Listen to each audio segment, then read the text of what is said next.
भगवान के एक परम मित्र हुए जिनका नाम है सुदामा। कृष्णस्यासि सखा कश्चित् ब्राह्मणो ब्रह्मवित्तमः विरक्त इन्द्रियार्थेषु प्रशांतात्मा जितेन्द्रियः। भगवान का एक दीनहीन सा भक्त है, एक मित्र है, मित्र भी नहीं सखा। मित्र में और सखा में अंतर होता है। मित्र का मतलब यदा कदा मिलती यासा मित्र, और सखा बोले सा खादती सा खेलती सा सखा। जो संग खावे संग खेले उसको सखा कहते हैं, और जो कभी कभी काम पड़ने पर मिले उसको मित्र कहते हैं। सुदामा जी मित्र नहीं है, सुदामा जी सखा है। कैसे सखा है ठाकुर जी के? बोले विरक्त इंद्रियार्थेषु प्रशांतात्मा जितेंद्रिय। बंधुओं एक बात मेरी मानेंगे, या तो मित्र होने नहीं चाहिए, क्योंकि जितने मित्र होंगे उतने दुख। आज किसी मित्र का दुख, कल किसी मित्र। अगर आपके 365 मित्र हैं तो 365 दिन के वर्ष में कोई ना कोई मित्र तो दुखी होगा, और जब वो दुखी होगा आपको भी दुखी होना पड़ेगा। इसलिए मित्र ज्यादा नहीं बनाओ, एक आदि होने चाहिए, लेकिन मित्र जैसे नहीं होने चाहिए, सखा जैसे होने चाहिए, और सुदामा जैसे होने चाहिए। सुदामा जी कैसे सखा हैं ठाकुर जी के? कथा आती है कि जब सांदीपनी गुरुकुल में उज्जैन में पढ़ते थे, सुदामा जी और द्वारिकाधीश एक साथ पढ़ते थे। गुरुदेव की पूजा के लिए रोज तुलसी लेने के लिए जाते थे, पुष्प लेने के लिए जाते थे। बहुत सावधानी से सुने सब लोग, सारी माताएं इधर देखो, इधर सब लोग यहाँ देखो, कथा सुनो। केवल आज विश्राम है कथा का, 1 घंटे की कथा रह गई है, इसलिए प्रेम से सुनो। सुदामा जी और द्वारिकाधीश दोनों एक साथ एक विद्यालय में पढ़ते थे। गुरुदेव की सेवा के लिए, गुरुदेव के हवन करने के लिए लकड़ी लेने जाते थे, तुलसी पुष्प आदि लेने वन में जाते थे, फल लेने जाते थे।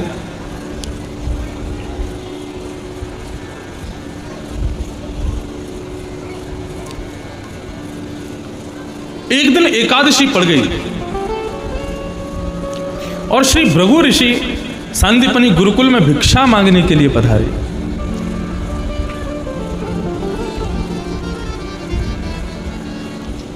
यहीं रख दो भैया, यहीं सामने रख दो, यहीं पर ना, ऊपर ना, यहीं रख दो। अरे नहीं, यहीं रख दो। अरे मैं रख लूंगा जेब में, लाओ यहीं रख दो। ला भैया मेरी जेब में दे दे, ला के यहीं रख दो। अरे आप मत आओ, वहीं रख दो।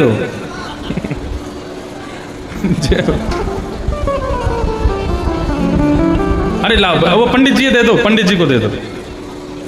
ओ भैया मोटी दक्षिणा लाइए भैया, यहीं चढ़ा दे भैया। जय हो, जय हो मैया, प्रणाम।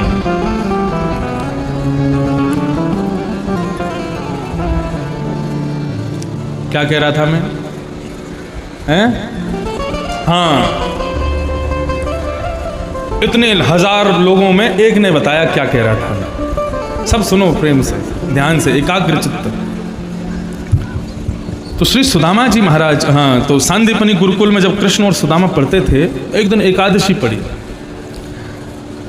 अब द्वादशी पर एकादशी व्रत तोड़ा जाता है, तो द्वादशी के व्यवस्था के लिए भृगु ऋषि सब जगह भिक्षा लेने गए। सब जगह नहीं जाते थे, वैष्णवों के पास जाते थे। तो सांदीपनी गुरुकुल पहुंच गए। सांदीपनी गुरुकुल में पहुंचे, जाकर के भृगु ऋषि, ये वही भृगु ऋषि जिन्होंने भगवान की छाती पर लात मारी, बहुत क्रोधी हैं। इन्होंने जाकर कहा माते भिक्षाम देही। तो गुरु माँ गुरुकुल में थी। उन्होंने आज सवेरे सवेरे कृष्ण और सुदामा के लिए चने पोटली में बांध के रखे थे कि भाई कल व्रत खुलेगा एकादशी का, दोनों बालक जाएंगे और जाकर के पुष्प तुलसी आदि वन से तोड़ के लाएंगे, भूख लगेगी तो चने खा लेंगे। उन्होंने 2 पोटलियों में चने रख रखे थे और कुछ सामग्री थी नहीं है घर में बनाने के लिए। तो जैसे ही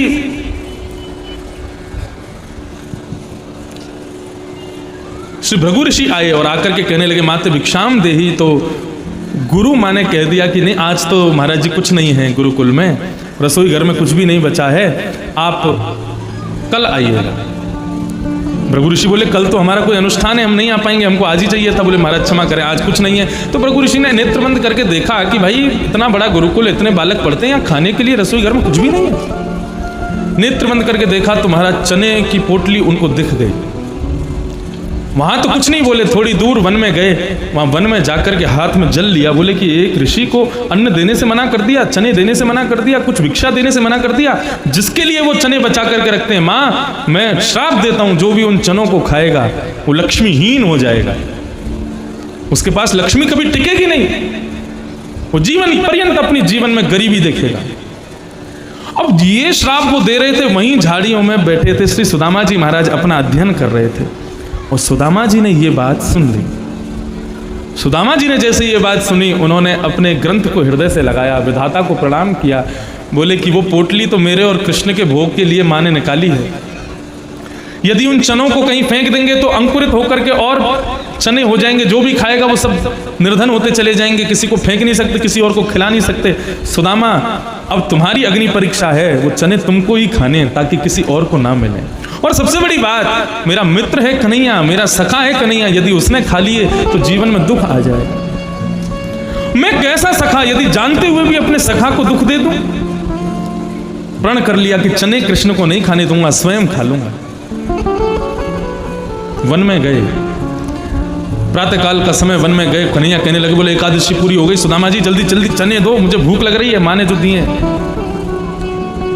सुदामा जी महाराज सोचने लगे क्या करूं, कैसे बचाऊं, नहीं तो खा लेगा कन्हैया, मानेगा नहीं, जिद्दी है। तभी एक बड़ा सा वृक्ष दिखाई दिया, उस वृक्ष की डाल पर सुदामा जी दौड़ करके चढ़ गए। कन्हैया जब तक ऊपर आते तब तक तो पोटलियां खोल ली, सुदामा जी महाराज मुट्ठी भर भर के और चने मुख में देने लगे, आंखों से अश्रु बह रहे हैं। कन्हैया कह रहे हैं सुदामा जी रुक जाओ, मत खाओ, अरे इस प्रकार की दरिद्रता मत करो, मेरे भी चने हैं, एक आध छोड़ दो, तुम तो सब खाए जा रहे हो। सुदामा जी बोले कन्हैया तू फिर कभी मांग लियो, लेकिन आज एक दाना भी चना का तुझे नहीं दूंगा। जब तक द्वारिकाधीश ऊपर पहुंचे, दोनों पोटलियों के चने सुदामा जी खा गए, नेत्रों में अश्रु भरे हैं। द्वारिकाधीश बोले कि आज से मेरी तुम्हारी मित्रता खत्म। बोले जरा से चनों के लिए तुमने जो है मतलब चढ़ गए वृक्ष पे, खा गए सारे, ये भी नहीं सोचा मैं भूख प्यास लगी है मैं खा लूंगा। तभी वहां कुछ फल टूटे पड़े थे नीचे, द्वारिकाधीश को फल दिए, बोले लाला तू फल खा। लेकिन द्वारिकाधीश कोपित हो गए, 3-4 दिन तक बात नहीं की। लेकिन द्वारिकाधीश को कौन बतावे कि ये उनके सखा ने अपने सखत्व का उपहार दिया है उनको, चने खा करके। आज द्वारिकाधीश सोने की नगरी के राजा हैं, उनके बालक सुखद खाते हैं, पहनते हैं, रहते हैं। ये सुदामा की देन है द्वारिकाधीश को। सुदामा जी के घर की स्थिति ऐसी है कि जब बारिश होती है तो कमर कमर तक जल भर जाता है, क्योंकि पूरे घर में छेद हो रहे हैं। धूप सूरज की रोशनी बिना रोक टोक के उनके घर में आती है। एक दिन यदि भोजन बन जाता है तो 3 दिन तक भूखा रहना पड़ता है परिवार को, ऐसी स्थिति है सुदामा जी की। बालक कभी विद्यालय से पढ़ करके आते हैं, घर पर आकर के पिताजी आज बहुत तेज भूख लगी है, तो बालकों को लिए कहते हैं मैं रुको आलू लेके आता हूँ। बाहर से आलू जैसे दिखने वाले पत्थरों को उठा लाते हैं, बालकों के सामने कढ़ाई में जल भर के आलू रख देते हैं और बालकों को दिखाते हैं देखो आलू अभी पक रहे हैं, और जब तक आलू गर्म होंगे बढ़िया पक जाएंगे तब मैं तुमको खिलाऊंगा, तब तक आ जाओ, अपना सिर मेरी गोदी में रखो, कथा सुनो। और बालकों को रात में भूखा ही कथा सुनाते सुनाते सुला देते। ऐसा सुदामा जी का जीवन है। एक ही गुरु के 2 शिष्य कृष्ण और सुदामा, एक इतना धनवान और एक इतना निर्धन क्यों? इसलिए है क्योंकि सुदामा जी ने अपनी सखा का सखत्व का उपहार दिया है कन्हैया को। सखा हो तो सुदामा जी जैसा। सुदामा जी की पत्नी को जब पता चला कि मेरे पति द्वारिकाधीश के मित्र हैं, कभी द्वारिकाधीश के दर्शन करने जाएंगे, इनकी हालत देख करके उनको थोड़ी तो दया आएगी, वो कुछ पैसे दे देंगे, धन दे देंगे, उससे हमारा घर चल जाएगा। 4 घरों से चावल लेकर के पोटली बांध करके सुदामा जी की पत्नी आई और आकर के सुदामा जी को देने लगी। बोले आज आपको मेरी सौगंध है, द्वारिकाधीश का दर्शन करने जाओ। सुदामा जी मन में विचार कर रहे हैं, यदि मैं द्वारिकाधीश के पास गया, मेरी दीनहीन सी दशा देख करके, फटी धोती देख करके, मेरे शरीर की हड्डियां देख करके कन्हैया कहीं ये ना सोचे गरीब है कुछ मांगने आया है। बंधुओं, व्यक्ति को कभी अभिमानी नहीं होना चाहिए, लेकिन स्वाभिमान कभी छोड़ना भी नहीं चाहिए। सुदामा जी अभिमान करेंगे किस बात का, लेकिन उनको स्वाभिमान है कि मेरे हाथ किसी के सामने मैं ऐसे फैलाऊं नहीं, किसी के सामने गिड़गिड़ाऊं नहीं, मेरी हालत देख करके कोई ये ना सोचे गरीब है कुछ मांगने आया, इसलिए नहीं जाते द्वारिकाधीश के पास। लेकिन आज पत्नी ने सौगंध दे दी तो उस चने की पोटली को, उस चावल की पोटली को बांध करके श्री सुदामा जी महाराज, पतले दुबले से सुदामा जी महाराज, ऐसी हड्डियां शरीर की कि उंगलियों पे गिन ली जाएं कितनी हड्डियां हैं, ऐसे श्री सुदामा जी महाराज द्वारिका के लिए जा रहे हैं। सुदामा जी महाराज चलते चलते चलते चलते अनेक दिन बीत गए, लेकिन द्वारिका का कोई अता पता नहीं। एक जगह जाकर के पूछा, भैया द्वारिका कितनी दूर है? बोले द्वारिका जाने का रास्ता तो आप लगभग 100 मील दूर छोड़ आए, आप तो गलत आ गए हो, वापस जाओ, 100 मील दूर से फिर रास्ता मिलेगा द्वारिका का, तब जाना। सुदामा जी हल्के पतले से बेचारे, पतले दुबले, ना कुछ खाया है ना कुछ पिया है, पैरों में छाले पड़े हैं, इतनी तेज धूप पड़ रही है, कैसे जाऊं? वहीं एक नदी थी, उस नदी का जल पी करके अपनी भूख मिटाई और वहीं हाथ की तकिया लगा करके सो गए। बोले अरे द्वारिकाधीश, यदि तेरे को हमसे मिलना है तो भैया तू यहीं आके मिल ले, हमारे बस की तो नहीं है तेरे पास आना। और वहीं हाथ की तकिया लगा करके सो गए। थोड़ी देर बाद जय श्री कृष्ण नाम की ध्वनि आई तो सुदामा जी ने नेत्र खोल करके देखा तो महाराज स्वयं को एक सोने की नगरी में पाया। चारों तरफ देखने लगे, अचंभित हो गए, भैया ये कहाँ है? हम तो नदी के किनारे सोए थे, कहाँ आ गए? किसी से पूछा, भैया ये कौन सी नगरी है? बोले महाराज ये द्वारवती है। द्वारवती मतलब द्वारिकापुरी है। बोले द्वारिकापुरी ब्रज के नंदलाला श्री कृष्ण की नगरी द्वारिका? बोले हाँ जी प्रभु ये वही नगरी है। अब तो सुदामा जी महाराज नृत्य करने लगे, आनंद निमग्न हो गए। महाराज भुजा उठा करके नृत्य करने लगे। बोले जय हो जय हो जय हो कृपालु, तेरी बड़ी कृपा, तेने बड़ी कृपा करी हम पे जो अपने पास बुला लिया। भैया भैया द्वारिकाधीश कहाँ मिलेंगे? बोले सामने जो सबसे बड़ा महल है सोने का, इसी में द्वारिकाधीश विराजते हैं। महाराज वहां बड़े बड़े राजा लाइन लगा करके खड़े थे द्वारिकाधीश से मिलने के लिए। सुदामा जी महाराज ने द्वारपालों से जाकर के कहा, भैया मेरी फटी हुई धोती देख करके, मेरे शरीर की हालत देख करके, पैरों के छाले देख करके तुम ये मत सोचना मैं कुछ मांगने आया हूं। मैं जो कहने जा रहा हूं उस बात पर तुमको विश्वास भी नहीं होगा, लेकिन सुन लो, क्या पता तुम्हारे अंदर दया आ जाए। ये जो द्वारिकाधीश है ना, ये मेरे सखा हैं बचपन के। हम दोनों एक ही कक्ष में सोते थे, एक साथ नहाते थे, एक साथ धोते थे, एक साथ सब काम करते थे, एक साथ भोजन करते थे, एक साथ भ्रमण करते थे, एक साथ सारे काम करते थे। ये आपके द्वारिकाधीश मेरे सखा हैं। लेकिन ये विधि का विधान, वे आज द्वारिका के राजा हैं और मैं एक दीनहीन सा ब्राह्मण हूं। आप कृपा करके मेरा संदेश उनको जाकर के सुनावें। वे मैं केवल उनका दर्शन करना चाहता हूं, उनसे 2 मिनट बस उनका दर्शन कर। वो बहुत व्यस्त हो ना, कोई खिड़की ऐसी हो महल में जहां से वो दिख जाएं तो मुझको वहां से दिखा दो, मैं देख करके चला जाऊंगा। मुझे ऐसा कोई जरूरी नहीं कि उनसे बात करनी है, बस दर्शन करने आया हूं। वो उसमें भी कारण है, मेरी पत्नी ने सौगंध दे दी दर्शन करके आओ, इसलिए आया हूं, नहीं तो मैं तो बहुत दूर रहता हूं, वहां से आना भी बड़ा दुष्कर है। सैनिकों ने कहा, आपको इतना ज्यादा कुछ बताने की जरूरत नहीं है, हम सब समझ गए हैं प्रभु। जरूर आप निश्चित ही उनके सखा होंगे। कई जगह महाराज देखा, सुदामा चरित्र जब होता है, कथाकार भी और कई दिखाने वाले ऐसा दिखाते हैं, द्वारपालों ने धक्का दे दिया, भगा दिया सुदामा जी को, बोले निकल जाओ, तुम जैसा कोई मित्र नहीं। ऐसा कभी नहीं हो सकता। ठाकुर जी के द्वारपाल, क्या उनको इतना भी शिष्टाचार नहीं कि किससे कैसे बोलना है? तो फिर ठाकुर जी के द्वारपाल कैसे, यदि वो किसी को दीनहीन को देख करके भगा देंगे तो? ऐसा कभी नहीं हो सकता। सुदामा जी का कोई अनादर नहीं हुआ था द्वारिका में। जो लोग ऐसा दिखाते हैं, बोलते हैं, बिल्कुल गलत बोलते हैं।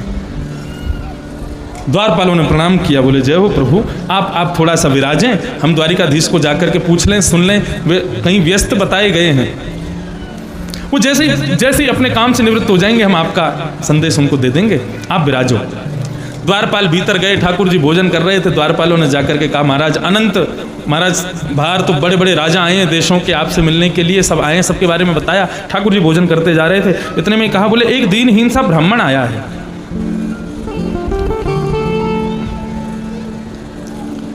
उसके तन पे जो कपड़े हैं वो ना जाने कितनी जगह से फटे, हम गिन भी नहीं पाए। शरीर ऐसा है कि महाराज ऐसा लग रहा हो कि हड्डी पर बस कोई खाल का चोला चढ़ा करके आ गया हो, मांस तो उसके अंदर है ही नहीं, रक्त भी होगा कि नहीं पता नहीं। पैरों में छाले पड़े हैं, एक छड़ी के सहारे आया है, लेकिन उसका ललाट इतना तेजमय है, ऐसा लगता है कि त्रिकाल संध्या करने वाला ब्राह्मण है, परम विद्वान है, वाणी बड़ी मधुर है। उन्होंने बताया कि वो आपके साथ बचपन में विद्यालय में पढ़े हैं। ठाकुर जी अभी भी भोजन में ही व्यस्त थे, आपके साथ विद्यालय में पढ़े हैं, आपको बचपन का सखा मानते हैं, और उन्होंने अपना नाम सुदामा बताया है। बचपन में विद्यालय में पढ़े मेरे सखा सुदामा नाम सुनते ही द्वारिकाधीश ने रोटी का कवल छोड़ा। बोले क्या नाम बताया तुमने, कौन आए हैं? बोले सुदामा जी आए। सुदामा नाम सुनते ही ठाकुर जी का शरीर कंपायमान होगा। बोले सुदामा जी पधारे हैं? बोले हाँ सुदामा जी आए हैं। बोले तुम उनको भारी छोड़ के आ गए, उनको भीतर नहीं लेकर के आए, पैरों में छाले पड़े हैं। भोजन की थाली दूर करी है महाराज, महामंत्री सेनापति 16,100 राजकुमारियां हाथों में थाल लेकर के खड़ी हैं ठाकुर जी को नवीन नवीन पकवान खिलाने के लिए। सांप को छोड़ करके पादुका भी नहीं पहनी, ठाकुर जी कूदे हैं अपने मंच से, दौड़ने लगे। महामंत्री दौड़ रहे हैं, सेनापति दौड़ रहे हैं, द्वारपाल दौड़ रहे हैं, पटरानियां दौड़ रही हैं, सब रोक रहे हैं ठाकुर जी को, रुक जाओ रुक जाओ रुक जाओ, लेकिन ठाकुर जी रुक नहीं रहे। एक एक माला ठाकुर जी के गले में, जो कि ना जाने कितने की हैं, सब टूट टूट करके गिरती जा रही हैं। ठाकुर जी के नेत्रों से अश्रुबिंद बहते जा रहे हैं। मेरे सखा सुदामा आए हैं, मेरे मित्र सुदामा आए हैं। महल का पहला द्वार पार किया, दूसरा पार किया, तीसरा पार किया, ऐसे 7 द्वार थे। 7वें द्वार पर देखा असंख्य महाराज राजाओं के मध्य में एक दीनहीन सा ब्राह्मण खड़ा है। द्वारिकाधीश दौड़ करके गए, सब राजा हाथ जोड़ करके खड़े हैं, किसी की स्वीकार नहीं किया, और उस दीनहीन से ब्राह्मण को लगा करके अपने गले से ठाकुर जी रुदन करने लगे। बोले आज मेरा मित्र सुदामा आया है, मेरा सखा सुदामा आया है, मेरा प्राण सुदामा आया है। रुदन करने लगे। ठाकुर जी के इस मनोभाव को देख करके पूरी द्वारिका आज सबके नेत्रों में जल भरा आए। बोले हे कृपालुता, हे दयालुता, ऐसे दयालु ठाकुर जी। बार बार सुदामा जी को मुखमंडल को देखें, फिर गले से लगावें, फिर देखें, फिर गले से लगावें, अपने आंखों के आंसुओं को रोक नहीं पा रहे। आज सुदामा जी का हाथ पकड़ा और कहा बाकी की बात भीतर करेंगे, चलो सखा आओ अपने राजभवन में प्रवेश करो। और गले में गलवैयां डाल करके हाथ पकड़ करके द्वारिकाधीश उनको लेकर के जा रहे हैं। द्वारिका का सोने का राज सिंहासन, उस पर जाकर के ठाकुर जी ने अपने हाथ से आसन बिछाया और सुदामा जी को बिठाया। सुदामा जी बोले लाला मेरी योग्यता नहीं है यहाँ पे बैठने की, तू ऐसा मत कर। द्वारिकाधीश बोले आपकी योग्यता क्या होनी चाहिए ये मैं अच्छे से जानता हूं, मुझे मत बताओ, बैठो चुपचाप यहाँ पे। द्वारिका के सिंहासन पर एक दीनहीन सा ब्राह्मण बैठा है। और द्वारिकाधीश कहाँ बैठे? बोले सुदामा जी के चरणों में चौकी रखी और उस चौकी के बगल में आसन बिछा करके द्वारिकाधीश बैठे। रुक्मणी जी को इशारा किया, बोले तुम जानती नहीं हो संत घराने तो क्या करना चाहिए, जल्दी लाओ, पात्र लाओ, जल लाओ, चरण धोएंगे सुदामा जी के। सुदामा जी बोले नहीं नहीं लाला, ये बिल्कुल नहीं होने दूंगा, मैं सखा हूं, मैं कोई संत नहीं हूं। बोले आप बिल्कुल चुप बैठे रहो, जो कर रहा हूं मेरी नगरी है, मान लो मेरी नगरी है, मेरे सिंहासन पर बैठे हो, मेरे आसन पर बैठे हो, यही समझ लो आप, तो चलेगी भी मेरी। चुपचाप बैठे रहो, जो करना हूं करने दो।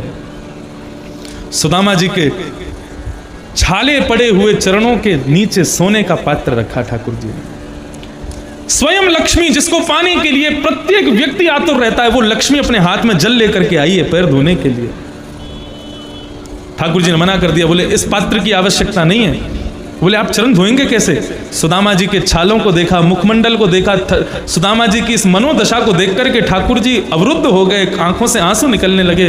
देख सुदामा की दीन दशा, करुणा करके करुणा निधि रोए, पानी परात को हाथ छुयो नहीं, नैनन के जल सो पग धोए। ठाकुर जी ने सुदामा जी के चरणों को अपने हाथ में लिया, अपने मुखमंडल को आगे करके अपने आंखों के आंसुओं के जल से ही सुदामा जी के चरण धोए। सुदामा जी बार बार अपने आंसू पोंछ रहे हैं, देख नहीं पा रहे इस दशा को। मेरा द्वारिकाधीश, मेरा प्राण, मेरा जीवन आधार, मेरा केवल आधार इस प्रकार से मेरे चरणों को लेकर के रुदन कर रहा है। अपने पटके से ठाकुर जी ने सुदामा जी के चरणों को पोंछा। ठाकुर जी के अश्रुबिंद लगते ही महाराज चरणों से सुगंधी आने लगी, छाले दूर हो गए, बिल्कुल ऐसे कोमल कोमल चरण हो गए सुदामा जी के, मानो जैसे मखमल की चप्पल पहनते हो, मखमल के पदत्राण पहनते हो, ऐसे चरण हो गए सुदामा जी के। चरणों का जो जल था उसको ठाकुर जी ने अपने ऊपर छींटा मारा, अपने राज सिंहासन पर छींटा। रुक्मणी जी को कहा पूरे हमारी द्वारिका में इसका छिड़काव कर दो ताकि हमारी द्वारिका पवित्र हो जाए। सुदामा जी हाथ जोड़ने लगे, कन्हैया इतना महान मत बना मुझे। सुदामा जी से चर्चा कर रहे हैं ठाकुर जी, अब मित्र मिला है इतने दिन बाद तो कुछ तो विनोद करेंगे। ठाकुर जी ने कहा सुदामा जी एक बात बताओ, तुम्हारा ब्याह है क्या हो? सुदामा जी बोले हाँ ब्याह हो गया, 2 बालक भी हैं। बोले आपने हमको तो बुलाया नहीं ब्याह में। बोले भैया तू राजा है, तेरा कोई संपर्क नहीं, कहीं का कोई अता पता नहीं, कैसे बुलाता? और मैं दीन हिंसा ब्राह्मण, मेरे यहाँ ब्याह में तुम्हारे लिए जगह भी नहीं होती, कैसे आते? मेरी छोड़ कन्हैया, तू बता तेने ब्याह कियो कि नहीं? ठाकुर जी बोले हमसे जो चाहे पूछ लो, ब्याह की बात मत पूछा करो। बोले अरे बता ना भाभी कहाँ है, तेरा ब्याह पे? बोले भाभी से मिलना है आपको? बोले हाँ भाभी से मिलना है। आओ भाई भाभीयों, आके प्रणाम करो। अब तुम्हारा लंबी लाइन लगी वहां, तो 16,108 एक आध तो है नहीं। मैं रुक्मणी प्रणाम। देवी चर सौभाग्यवती रहो। रुक्मणी जी के बाद आई सत्यभामा, मैं सत्यभामा प्रणाम। देवी चर सौभाग्यवती रहो। मैं जामवती प्रणाम। देवी चर सौभाग्यवती रहो। मैं सत्यभामा, रुक्मणी, सत्यभामा, जामवती, कालिंदी, मैं यमुना प्रणाम। देवी चर सौभाग्यवती रहो। मैं लक्ष्मणा, मैं भद्रा, सब ठाकुर जी प्रणाम करती जा रही हैं। करते करते महाराज 500 बहू भगवान की प्रणाम करके चले गए। सुदामा जी महाराज बोले कन्हैया एक बात सुन। बोले हाँ। बोले इधर आप पास में। बोले सब कौन है? ठाकुर जी बोले भाभी हैं आपकी। बोले इतनी भाभी? बोले हाँ इतनी। कितनी हो रहे हैं अभी? बोले कि पूछो मत, बस आशीर्वाद देते चलो। बता तो सही कितनी है? बोले 16,108। सुदामा जी सिंहासन से उठे, द्वारिकाधीश को प्रणाम किया। बोले हमने एक ब्याह किया तो को नहीं बुलाया, तू नाराज है रो, और खुद ने इतने ब्याह किए, हमें एक में भी बुला ले तो भैया ने एक पूड़ी खावे हम भी आ जाते। द्वारिकाधीश बोले इनमें से कई ब्याहों में तो मैं भी नहीं था, फिर भी ब्याह हो गया। ऐसा हास्य पद चल रहा था। द्वारिकाधीश ने कहा मेरी भाभी ने मेरे लिए कुछ तो भेजा होगा, लाओ दो जल्दी दो। अब सुदामा जी सोचे इतने बड़े बड़े घरों की राजकुमारियां, इनके सामने फटी पोटली देना उचित नहीं देता। सुदामा जी छुपाने लगे। लाला तुझे पता है गुरुजी हमेशा कहते थे कन्हैया बिल्कुल नहीं पढ़ता है, पढ़ाई से चोर है, पढ़ाई का चोर है। सुदामा जी तुम इसको पढ़ाया करो, याद है तुमको? ठाकुर जी बोले मुझे सब याद है, भाभी ने क्या भेजा बताओ। ऐसी बातें चलती रहीं। ठाकुर जी ने देखा ये कुछ छुपा रहे हैं, तभी हाथ बढ़ा करके सुदामा जी के बगल में जो पोटली लगी थी उसको छीन लिया। पोटली खोल करके देखा तो 4 घरों के अलग अलग चावल, पतले मोटे टूटे हुए। ऐसे चावलों को देख के द्वारिकाधीश समझ गए कि एक भी चावल सुदामा जी के घर का नहीं है। एक मुट्ठी चावल खा गए। बोले मैं पूरे 3 लोगों का सुख सुदामा को देता हूं। दूसरी मुट्ठी चावल खा करके बोले सुदामा पर जितनी दीनता है, जितनी दरिद्रता है, जितनी भी निर्धनता है, उन सबको मैं हर लेता हूं, इनके सारे कष्टों को हरता हूं। तीसरी मुट्ठी चावल खा करके कहना चाह रहे थे कि मैं तुमको लक्ष्मीपति बनाता हूं। इतने में रुक्मणी जी आ गई। बोले मैं आपको छोड़ के कहीं नहीं जाऊंगी, मुझको मत भेजना, कहो तो लक्ष्मीपति बनेंगे। सुदामा जी महाराज पर ठाकुर जी ने कृपा की। सुदामा जी ने जाने का भाव बनाया। ठाकुर जी ने सुदामा जी महाराज को ना कुछ मांगा उन्होंने, ना कुछ दिया। सुदामा जी जैसे ही वापस लौट करके गए महाराज, तो जहां उनकी कुटिया थी वहां पर एक बड़ा महल खड़ा था। सुदामा मंदिर देख डरे, यहां तो हती मेरी छोटी सी झुपड़िया, अब कंचल महल खड़े। ये कौन सी जगह भैया? तो द्वारपालों ने बताया सुदामा नगरी है। वो सुदामा नगरी ये कब बसी? बोले अभी बसी है कुछ दिन पहले। सुदामा जी बोले कहीं ये टेढ़ी टांग वाले ने तो नहीं कर दिया ये सब काम? तभी सोचने लगे नहीं हमारी तो धोती भी फटी भैया, ये भी नहीं बदली, हमने द्वारिका जैसे गए वैसे आए हैं लौट के। द्वारिकाधीश ने नहीं किया। बोले भैया यहाँ के आपके इस महल के जो स्वामी हैं वो कहाँ हैं? बोले वो तो द्वारिका गए द्वारिकाधीश का दर्शन करने। सुदामा जी बोले वो तो हम गए थे दर्शन करने। तो बोले अच्छा उनकी पत्नी बच्चे तो होंगे, उनसे मिलवा दो। बोले हाँ उनकी पत्नी है, उनको बुलाता हूँ। अंदर से महाराज पत्नी निकल करके आई सुदामा जी की। आज तक उन्होंने कभी बिंदी भी नहीं लगाई थी, क्योंकि वो भी नहीं होती थी, लेकिन आज तो महाराज 16 श्रृंगार करके, सोने के आभूषण पहन के, कमर में करधनी बांध के, पैरों में पायल पहन के, ऐसी नवीन साड़ी, आगे पीछे सखियां चल रही हैं। जैसे निकल करके आई सुदामा जी बोले ये तो कोई अप्सरा है, मेरी पत्नी नहीं है। वो तो बेचारी सुशीला सूती की साड़ी पहनती है, सादा सरल उसका जीवन है, ये तो कोई बहुत बड़ी कोई सेठानी लगती है। सुदामा जी जैसे ही जाने लगे महाराज आवाज आई सुदामा जी, पीछे मुड़ करके देखा तो उनकी पत्नी के गले में गलवैयां डाल करके श्री द्वारिकाधीश वहीं खड़े हैं। वो कहाँ जा रहे हो? बोले द्वारिकाधीश ये सब क्या किया? बोले ये कौन है? बोले तुम्हारी पत्नी सुशीला। बोले सुशीला? बोले तुम्हारे तो भाई रूप ही बदल गया। बोले कि अब क्या करें, द्वारिकाधीश ने कृपा कर दी। बोले देखो तुम पे तो ऐसी कृपा की, हमारी तो धोती भी अभी फटी हुई है। हम पे तो कोई कृपा नहीं करी, रोका भी नहीं। द्वारिकाधीश ने यूं भी नहीं कही एक आध दिन रुक जाओ, जैसे सुदामा जी ने कही जाएंगे तो बोले ठीक है चले जाओ। अब तुम एक काम करो, सोने की बनाओ रोटी और हीरे की बनाओ चटनी और चांदी के बनाओ दाल, प्रेम से पाओ, आनंद करो, हम जा रहे हैं वन में भजन करेंगे। ठाकुर जी ने कहा नहीं सुदामा जी, अब आपको यहीं रहना है, यही आपका भजन है, मैं दे रहा हूं इसलिए ये आपका भजन है, आपको माया नहीं सताएगी, आपको कहीं जाने की जरूरत नहीं है, यहीं रहिए, प्रेम से आनंद करो। बोला द्वारिकाधीश की जय। इस प्रकार से द्वारिकाधीश ने उन पर कृपा की। श्री सुदामा जी का मंगलमय चरित्र यहाँ पर सुनाया गया।